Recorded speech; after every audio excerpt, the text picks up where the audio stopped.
There's nothing better than homegrown vegetables in the spring and summer. With a little work, you can be enjoying those delicious tastes at your house all season long. Start with a few staple vegetables that you know your family will eat and that grow well in your climate.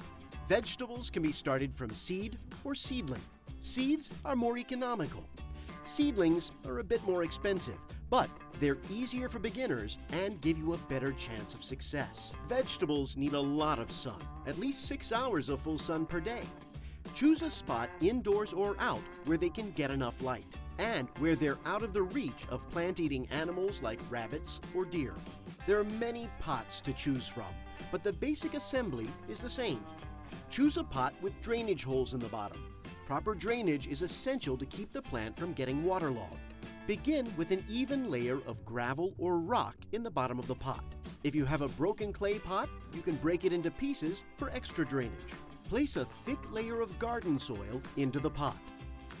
Remove your seedling from its container and set it in the center. Use your hands to scoop soil around the seedling until the soil covers the top of the seedling's roots. Water until you can see it seep slightly out of the drain holes. No pots? A 5-gallon bucket with some holes drilled in the bottom will work great for tomatoes.